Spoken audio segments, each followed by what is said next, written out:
하루 증시 중요 이슈를 체크해보는 마감 시황 시작해보도록 하겠습니다. 트럼프가 이 중국 선박에 대해서 수수료를 부과하는 행정명령을 준비 중이라고 하는데요. 자, 이와 관련해서 어떤 내용인지, 그리고 트럼프는 왜 중국 선박에 대해서 수수료를 부과하는지 관련된 내용 잠시 뒤에 알아보도록 하겠고요. 자, 현대기아가 이 미 시장에 있어서 점유율을 점차적으로 높여가고 있다는 소식이 들려왔습니다. 자, 벌써 3천만 대를 코앞에 두고 목전에 두고 있다라고 하는데요. 또 관련주들의 상승이 나와서 중요한 내용들 잠시 뒤에 살펴보도록 하겠고, 자, 마지막으로는 이재명의 2심 판결이 곧 있으면 시작이 됩니다. 이에 따라서 우리가 생각해 볼 수 있는 시나리오, 증시에 대한 영향은 어떤지 오늘 함께 살펴보시죠. 자, 첫 번째 소식은 24일부터 26일까지 미국의 공청회가 열리는데, 여기서 중국의 조선업을 겨냥한 이런 수수료 부과와 관련된 내용이 나올 것으로 전망이 되고 있습니다. 중요 내용은 중국 선박이 미국의 이 항구에 입항할 때마다 수수료를 부과하는 내용입니다. 그래서 현재는 트럼프가 행정명령 사인을 준비 중이다라는 소식이 들려왔는데, 트럼프는 왜 이 또 중국 산업을 때릴까를 보게 되면 이제 다들 아시잖아요. 결국에는 중국의 선박 시장을 견제하기 위함이다라고 보시면 될 것 같고, 미국의 입장에서는 중국이 20년 동안 조선 시장을 조작하고 있다라고 얘기를 하면서 결국 지배력의 약화를 만들려고 하고 있습니다. 자, 그러면 중국 시장이 사실 이 조선업에 있어서도 글로벌 1위를 달성하고 있기 때문에 미국의 중국 선박이 줄어든다라는 것은 향후에 우리나라와 같은 회사들이 추가적인 수혜가 될 가능성이 있다라는 거거든요. 그래서 중국 선박이 미주 노선에 투입하지 않게 되면서, 또는 이런 물건을 보내는 화주가 중국산 선박을 제외하게 되면서 우리나라와 같은 선박이 수혜가 될 가능성이 점쳐지고 있습니다. 자, 그에 따라서 관련된 기업도 오늘 좀 상승이 나왔는데, 대표적으로는 가장 유명한 기업은 우리나라 국내 최대의 또 글로벌 컨테이너 벌크선 해운사인 HMM이 있습니다. 오늘 크게 많이 오르진 않았는데 최근에 주가가 조금씩 계속된 상승을 보여주고 있죠. 그리고 이제 오늘 이제 상한가를 간 거는 STX 그린 로지시스, 이 회사도 같은 벌크선인데 중소형 해운사라고 보시면 될 것 같고요. 그 아랫단에 있는 또 아시아 지역 위주의 컨테이너 선을 운영하는 흥하해운이 이렇게 존재합니다. 그래서 우선 이 공청회가 24일부터 26일까지 열릴 것으로 예정이 되어 있기 때문에 이 사이에서 트럼프의 행정명령이 부과가 되거나 또는 이 이후에 부과가 될 수 있으니 관련된 내용 잘 알고 계시면 좋을 것 같습니다. 자, 다음 소식은 현대기아가 미국에서 누적 판매 3천만 대를 눈앞에 두고 있다는 소식인데요.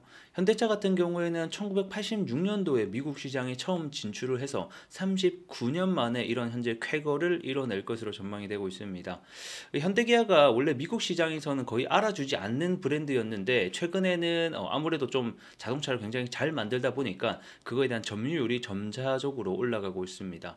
자, 5년치 점유율을 보게 되면 2020년도 기준 7.5%의 미국 시장 점유율이었는데 꾸준히 올라가면서 현재는 10%를 넘어가는 점유율을 나타내고 있고, 기아차 역시 마찬가지로 1년에 0.5%씩 점유율이 증가가 되고 있습니다.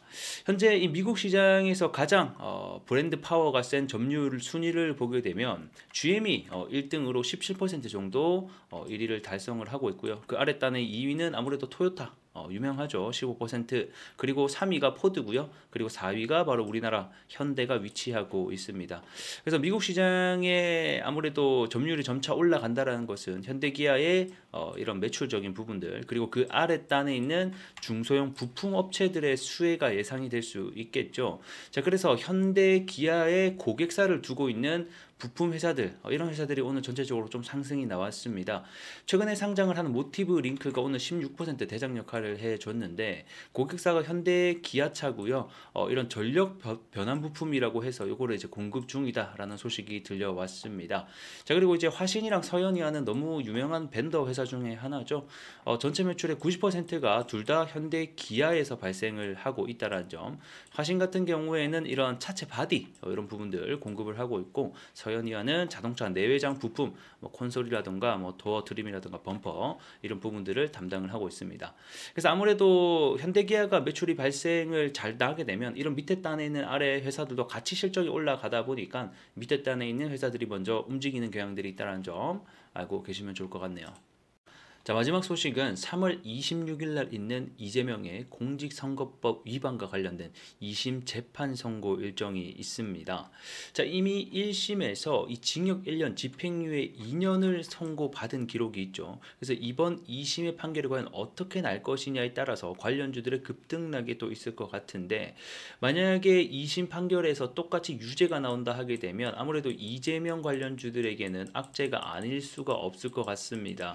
그래서 이재명주들의 하락이 나타날 수 있을 것 같고요. 반대로 현재 이재명 반사이익으로 시장이 보고 있는 바로 이 김동연 관련주, 현재 야권 지지율의 2위를 나타내고 있습니다.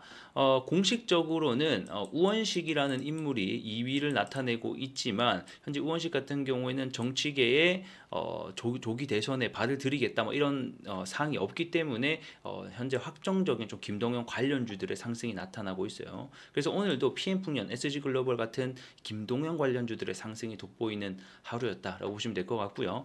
하지만 주의해야 될 사항은 뭐냐면, 현재 시장에서는 이미 김동연 관련주, 그러니까 이재명이 유죄를 받을 것이라고 예상을 하고 있어요. 그래서 김동연 관련주가 올라가고 있기 때문에 막상 유죄가, 즉 선고가 되는 당일날에는 이 김동연 관련주들이 제로 소멸로 빠질 수 있다는 게 중요한 포인트가 첫 번째 될 것 같고요. 자, 그러면 이재명 관련주는 오히려 단기적으로 하락을 하다가 선고가 끝나고 나면 제로 소멸로 오히려 또 상승이 나올 수 있거든요. 그래서 이러한 부분들, 관점들 잘 알고 계시면 또 매매에 많은 도움이 될 것 같네요. 자, 오늘 영상은 여기서 마무리해 보도록 하겠고요. 전 또 다음 시간에 알찬 내용을 가지고 여러분들께 인사드리겠습니다. 다음 시간에 뵐게요. 안녕.